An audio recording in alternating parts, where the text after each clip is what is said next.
Hello everyone, I'm Thomas, I'm 17 years old and I would like to share a story with you.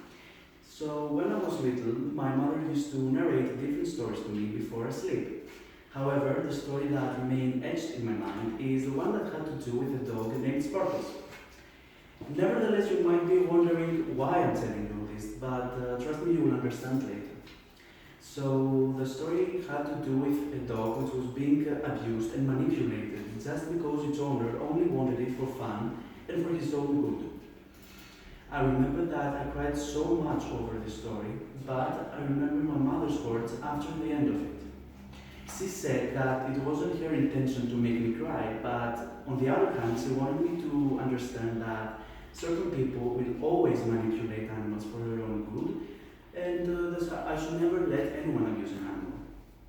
So, a few years later, when I grew up, I remember that I was coming back from school when I saw someone hitting his own dog because it wouldn't listen to him. So I approached him and told him that it's completely unreasonable to hit a dog just because of that. He could have just talked to it, for example. Dogs can understand everything. With that being said, we should all understand that humans and animals have the exact same type of feelings.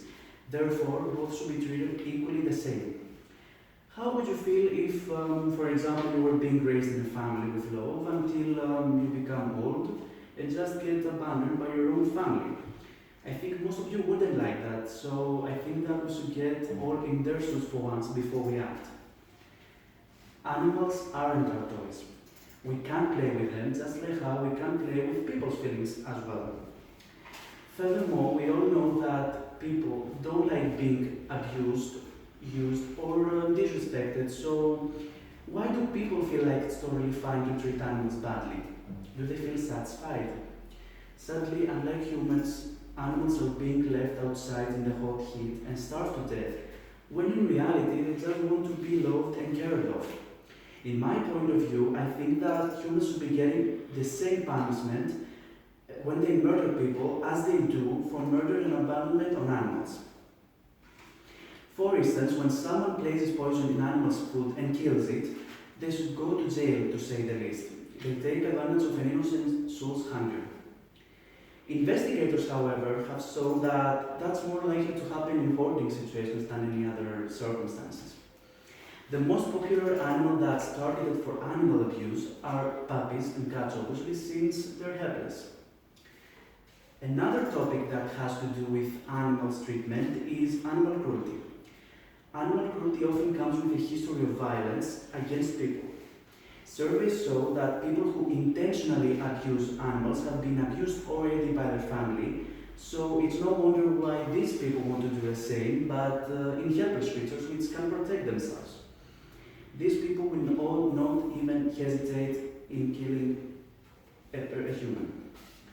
For example, when animals are in a house, for example, they are abused or neglected, that's a warning sign that others in the household may not be safe.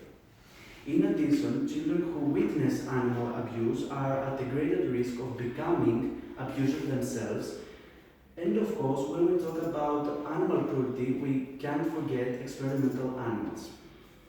Right now, millions of mice, rats, cats, dogs, and other animals are being locked inside burning cases in laboratories all over the world. They feel pain, suffer from extreme frustration, ache with loneliness, and long to be free. The stress of their living situation causes some animals to develop neurotic types of behavior, such as spinning in circles, rocking back and forth, pulling out their own fury, or even biting themselves. There are many non-animal test methods that can be used in place of animal testing. Not only are these methods more humane, they also have the potential to be cheaper, faster, and more relevant to humans. While some of the experimentation conducted on animals is required by law, most of it isn't.